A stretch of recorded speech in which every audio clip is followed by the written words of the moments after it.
In the end, you need to be driven by equity value, not ego, because it is a business and you did commit to customers and you did commit to investors. And that's what has to drive roles and growth and org structure, and recognize it's an organic, growing being, and that people are everything, right? If people solve all problems, and they create all problems. You need to always be thinking about, how do I attract the right people? How do I nurture them?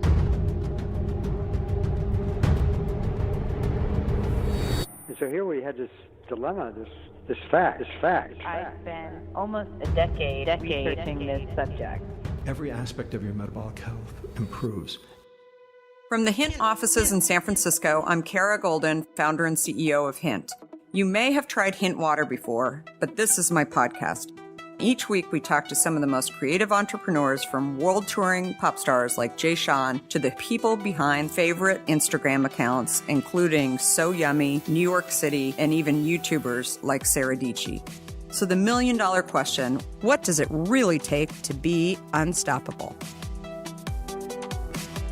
Let's find out.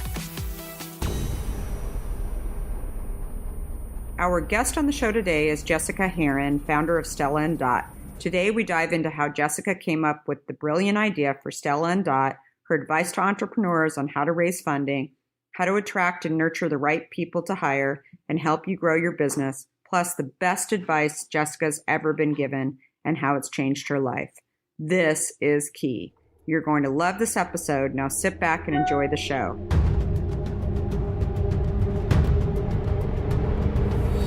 Hi, everybody. It's Kara at Unstoppable, and we're so excited this morning to have Jessica Herrin from Stella and Dot with us this morning. Just a little bit about Jessica, in case you guys aren't familiar with her or the brand, although you must be living under a rock if you guys don't know about Stella and Dot. It's so great. We have actually a few people from the office said, oh my gosh, you're interviewing the founder of Stella and Dot. That's so exciting. I wear their stuff. And they started showing me everything that they had on of Stella and Dot. It was really cute, Jessica. So Jessica is the founder and basically started styling her life with lots of cool, smart, great things. But prior to actually starting Stella and Dot, she actually was you were the founder of Wedding Channel. I remember Wedding Channel way back when. So Jessica went to Stanford Business School, and then at the age of 24, is that right, Jessica?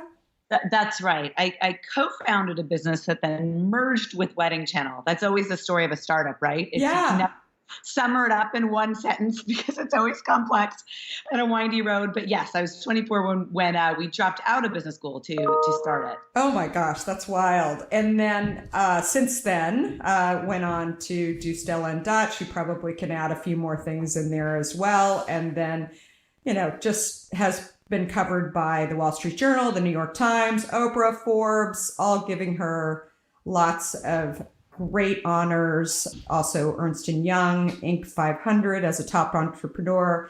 She's also involved, as I am, in YPO in the Bay Area, and is a parent to a few. How many kids, Jessica? 2 girls. 2 girls. Super awesome. And which I think I'd love to talk about a little bit about that too. It's really exciting. But I love also the saying, and we'll get into this and sort of the explanation, but the 9 to 5 just doesn't flatter. I love that. When I did some research and saw that, I think that's really fun. I'd love to hear a little bit more. But anyway, welcome, Jessica. Really excited to have you here. So tell me a little bit about the journey. So co-founded the company, jumped in at age 24 into, what was the name of that startup? It was originally Stella and James, and then we merged with another company called Wedding Channel and renamed. That's awesome. And so you're at Wedding Channel, you're building out wedding registries, sort of learning as you're going, right? And what was some of the big takeaways that you learned in that startup? Well, it was a fascinating first gig as an entrepreneur. And ever since I graduated college, I'd always been at startups. So always my dream to start a company. And I went at that first one very much with my head. I did everything you would learn to do in a textbook you'd read at business school by looking at addressable market size and how change was going to create opportunity with disruptive technology or different consumer behavior. I found a space that needed a solution when the internet was being created and we could aggregate and move gift registries online for consumer ease and convenience. And I learned a lot about just creating a customer value proposition that was unique, that delivered how to finance a business, how to get it started. But I think my ultimate best lesson from those days of Wedding Channel was that you can't just start a business with your head to be successful. You've got to come in with head and heart and make it mission driven. And that's what ultimately helped me evolve as an entrepreneur to start the mission driven company of the Stella and Dot family of brands. That's awesome. So Wedding Channel was the largest, right? Wedding services company. You weren't married at that point, right? Were you? You know, it's kind of funny because I was always a bridesmaid, never a bride. And when I researched for this company, I started buying wedding magazines and I had some in the back of my car. And I remember I was, young. I think when I was doing the research, I was probably 22, 23. And I was dating someone and I remember picking up him and his friends and they saw the wedding magazines in the back of my car and they were like, oh my God, you got to get rid of this woman. She is trying to get you down the aisle, which ironically, I did get him down the aisle. He did turn out to be my husband, but at that time, I was definitely not even focused on knowledge of weddings or getting married. I came from an enterprise software background. And so to me, I came from this business that was aggregating price and availability data for computer bars. And if you think about what Wedding Channel is, it's aggregating price and availability data from different retail stores to put it in one place. So my inspiration was very dry, very boring, and actually not wedding related. That's interesting. So going from like a more of a business services software applications company to more of a consumer facing company, was that a huge shift for you? I mean, did you feel like, obviously it probably taught you quite a bit about how to actually look at the analytics, deal with the customer, et cetera. But what do you think were like the biggest things that you saw? I mean, I hear over and over again from tech firms and people that are really not doing consumer, B2C brands, but instead B2B brands. What do you think are sort of like the key differences from a, executive or founder that you would share with us? I think of the course of business and the different businesses I have started, including, my first business in high school, selling personalized children's books, to starting and working at enterprise software companies, to going into something that's a hybrid company. Because for Wedding Channel, we had both. We were both business to consumer because we had wedding services, we had stores, and then we also sold into retailers. So I think that what I would say is there's frankly more in common than there is apart, and it's really common sense. And I actually think when you think of an idea or when you think about how to win in business, you go through this complexity curve where you think of the idea and it's usually very simple, where in your mind you're saying, here's a problem, I can create a solution.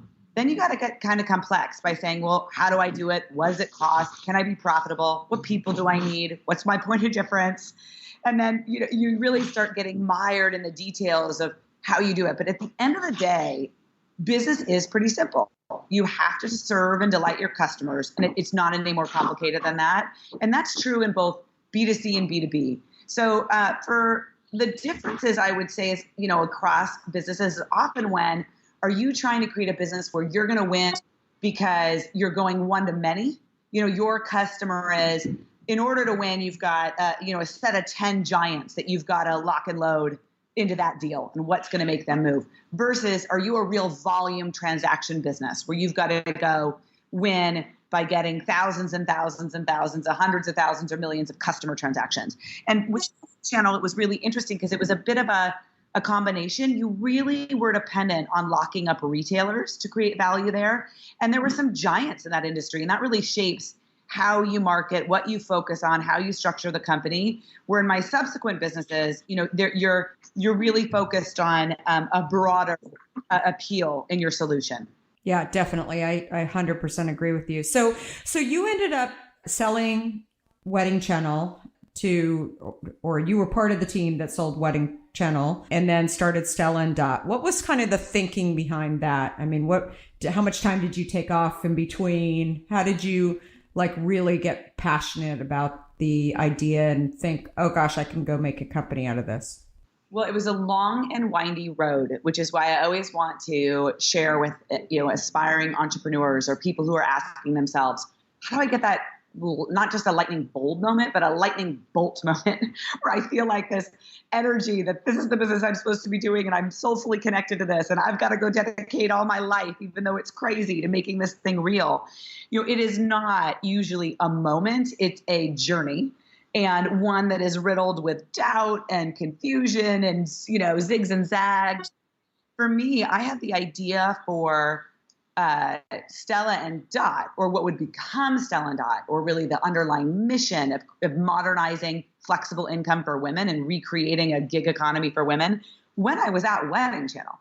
So the time between us selling that business to the Knot and, they all like fingers, grasped together. It is something where I think I had the original idea in probably 2000. The company was incorporated and I was testing it in maybe 2004. We changed our name to Stella and Dot and it really started going off, in 2007. And I had an entire other full-time job for 3 years in between where I was doing this at nights and weekends. So, and I think that's generally true of anybody who has kind of a business idea that has to percolate and evolve, and you find partners and you find the moments and the funds and actually the evolution of the idea that sparks. For me, I was in this place with Wedding Channel saying, okay, I created success on paper. It looks good. We were on Oprah. Why do I not feel that successful? Why do I feel like I have a business that runs me versus running it? Why am I this can't be it? How can I work this hard and create commercial success, but not really feel right in my life? And I wanted to just step back and say, what do I deeply care about that I would bounce out of bed in the morning to do for free because I so deeply believe in the mission? And for me, that was going to be about learning and earning for women, just financial empowerment to right imbalances in the world that I see for women, helping to fuel that level up their skills, increase their flexibility and financial power. And that, when I looked at that industry, I was, it looked so dated and didn't use technology and didn't really do a woman's service with brand and product. And I really felt beyond interested, but totally obsessed with the idea of changing that and creating a new model and a social selling platform that women could thrive with and be proud of, that wasn't icky. And that was a really figuring out how to do it because I had no idea what I was doing in that space. I remember when you guys launched and it was I feel like you guys were one of the first that really that just utilized this way of selling. I mean, obviously there's Avon and Mary Kay and some of the others, but much more makeup focused. I don't know, maybe I don't recall other ones, but that had launched, but I remember when you guys launched and I thought it was brilliant and still think it's brilliant today that you're able to really make these women, they're part of your team, yet they're working from home. The whole social selling, I think is definitely something that is, I feel like other people have mimicked what you've done even outside of your category. But it was brilliant. And I also I believe this is correct. You were pregnant at the time when you were thinking this up. Well, see that sort of thing, when I was really decided to be my own venture capitalist, because that's the other lesson I learned and intent that was very different for me in business number one versus business number two was, when I was in business school, it's just so comical to me. People measure their success as, I raised this number of venture dollars from this firm. That's not business success. That's just a start, right? That's not creating value. That's just taking capital that you have to return and multiply. So I did that in my first business. In my second business, I wanted to bootstrap it. If I was going to keep control of the mission, I wanted to have control of the cap table. So that was a very different evolution and start. And so for me, it took years of figuring out how to do it. And I wanted to be my own venture capitalist by saying, okay, I'm going to put my money in, I'm going to put my time in, and I'm going to vet this thing to make sure it works. So I had the idea probably 2 years before I got pregnant. But when I was really actively testing the concept, where I was going out and making the jewelry, doing test trunk shows, really figuring out how to modernize this opportunity so that I deeply believed in it and walked a million miles, in the shoes of the women that I wanted to help. I was pregnant with my first kid. In fact, at my very first trunk show, my hostess looked at me and outed me for being pregnant because she was looking at me like it just looked like I had been indulging in a lot of Twinkies lately, but wasn't out of the closet. Oh, what's going on over there? You're obvious, like, tell me, what are you not telling me? And I was like, I am pregnant. That is so funny. I was pregnant with my son, actually, my fourth, when I started Hint as well. So I laugh. So I thought you were 4. I had 2, and then Stella and Dot became my 3rd baby. And now I wish I had another. Can I have one of yours? Yes. Actually, it's depending on the day. Yes, I have 4 teenagers. So it's a lot of fun, but it's a very moody household, depending on, So I feel ya. Yeah. Yeah. It's that definitely puts a little, what should I say, focus on what my day is going to end up being. But that's funny. I felt like my launch time was actually, definitely there was timing for the baby that I couldn't do anything about. And so I decided that I actually wanted to get the first bottle of Hint on the shelf prior to actually having my son, Justin. And that did happen. I actually sold it in the morning that I was actually having a planned C-section at 2:00 in the afternoon. But for me, I think if I wouldn't have had the baby, I probably wouldn't have been in such a rush. I wanted to take some time off after having him. So it was like, and of course I didn't take any time off. I just jumped right in, which was insane. I brought my, that is actually, one of the things I go back to Stanford Business School, and they teach a case in formation of new ventures on Stella and Dot. And it's really funny because people always ask about, when you think about starting a business, what's the timeline? What's the inflection point? And people ask the question as if you're in a theoretical business exercise. But the reality is you don't start a company, you start a life. And there's all these non-market externalities like pregnancy, breastfeeding, health, that shape your timing decisions with business. And so for me, it was very much shaped out of when I was doing what with my babies. That really influenced me in terms of when I was gearing up, what I would commit to investors, all of those things. Yeah, absolutely. So you did raise funding, though. Like you talked a little bit about, sort of owning the cap table and owning the mission, but you did raise money over the years, correct? I mean, what advice would you give to entrepreneurs who are thinking about raising money? So one, I think the advice for fundraising is that your capital needs are driven by your business concept, the cost to start and prove value in your business. And then if you're doing venture rounds, you've got to raise capital with the right strategic partners that will help you with, if you need future rounds, that you'll need to prove value in between to get a step up and get another round and the right to continue to prove out your business model. And so, there isn't one piece of advice for this is what you need to raise with this type of investor. You really have to ask yourself, what is the minimum amount of capital I need from myself, my savings, credit cards, small business loans, institutional investors, small seed rounds, friends and family, large investors, strategic partners, based on what I have to do to create value in the business. So I purposely sought, my first business, it had to be venture backed. It was something where we needed a large amount of capital to get the right retail partners to believe in us. There was a lot of technology build out that had to happen. In the second business, I knew I could bootstrap that, and I actually wanted to do a business that I could bootstrap.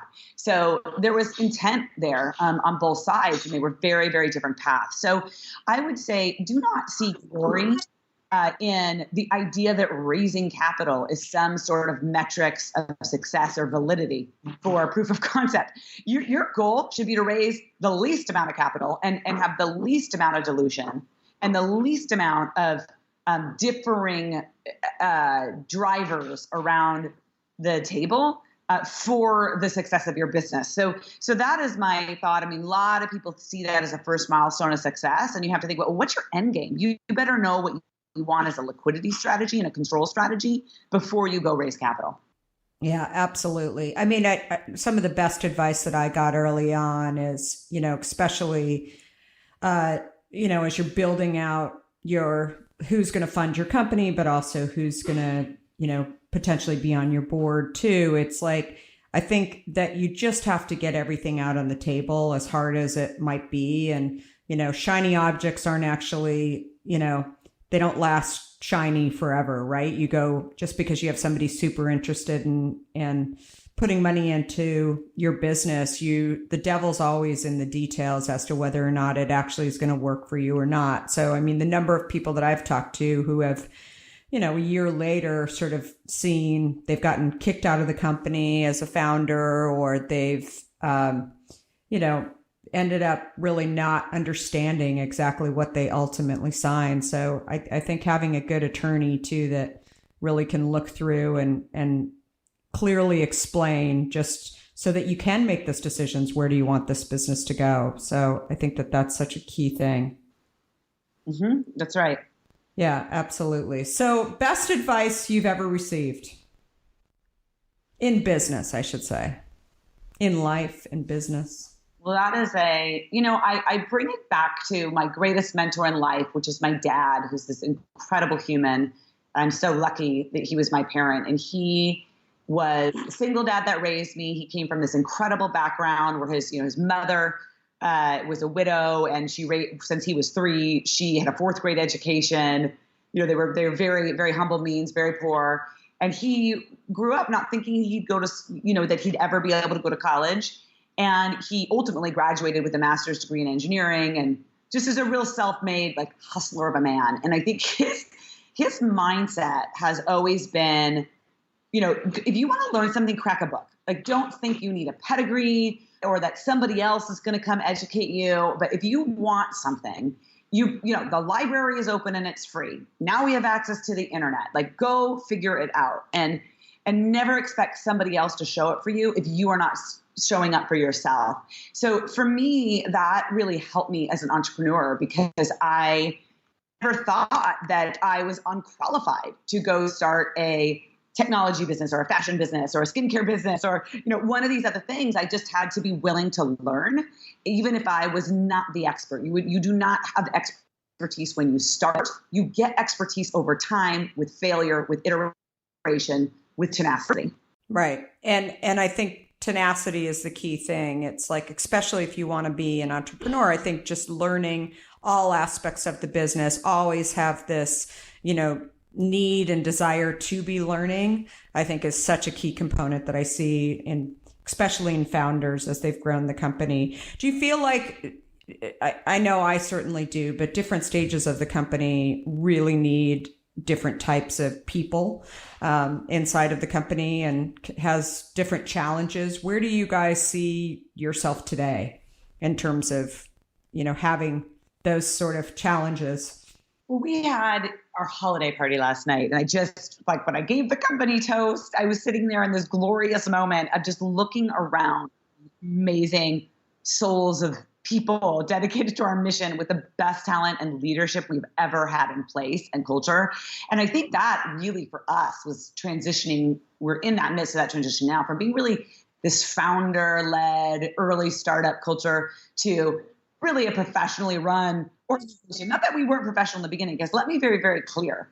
If you are trying to get a business from 0 to 1 and from scratch, if you start talking about empowerment and racy, you are doomed, okay? There's no such thing. You have to do everything, and you have to do it right now, and you have to be a hero to be a crazy founder. But at some point you scale, you grow, you change. And the other thing around early stage startup, you are always resource poor. So in theory, you should hire this person and do that. In reality, you can't. So it's not going to happen, or you're not at a proof point yet where you're going to attract the level of talent you need. So I always like to make the people comparison as I do office space, right? You may plan on being a billion business one day, and when that happens, you're going to need a skyscraper. But to start out, you're in a garage, and you don't want to pay for the skyscraper today. You're just going to have to keep moving. And either you're going to move with people because they're going to grow with you, or you're going to move because people are going to transition and you're going to change your other people's roles, your own roles. And in the end, you need to be driven by equity value, not ego, because it is a business and you did commit to customers and you did commit to investors. And that's what has to drive roles and growth and org structure, and recognize it's an organic growing being. And that people are everything, right? If people solve all problems, and they create all problems. So you need to always be thinking about, how do I attract the right people? How do I nurture them? How do I not try to be the right organization for all people? Because that ain't going to happen. But how you know who you are, and you continue to focus on people. Absolutely. That is such great advice. Well, Jessica, this is so great. Jessica Herrin, where do people find you? They find, first of all, our mission. They want to support women in business and earning flexible income. It's the Stella and Dot family of brands. And we have 3 brands that help power flexible earnings for women, actually over 500 million in commissions paid, choices made. And that is Stella and Dot at StellaDot.com, Keep Collective at KeepCollective.com, and Ever Skincare and Beauty at EverSkin.com. And then I am on Instagram at Jessica Herrin, which is just JESSICAHERRIN, and Facebook, all those places. And you have such a great Instagram too. I love I love yours and Stella and Dot, so it's super great. Thank you. Well, thank you so much for taking the time, and I look forward to hopefully seeing you again soon too. You too, Kara. So great to connect with you. Thank you too. Thanks. Bye. You can follow Stella and Dot on Instagram at Stella Dot. Plus, learn more about Stella and Dot at StellaDot.com. And you can follow Jessica on Instagram at Jessica Herrin.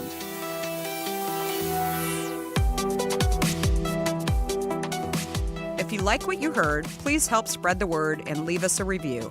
You can also follow along with me on Facebook, Instagram, Twitter, and LinkedIn at Kara Goldin. Do you have a question for me or want to nominate an innovator to spotlight? Please talk to me at Kara Goldin on Twitter. Thanks so much for listening. Until next time, be unstoppable.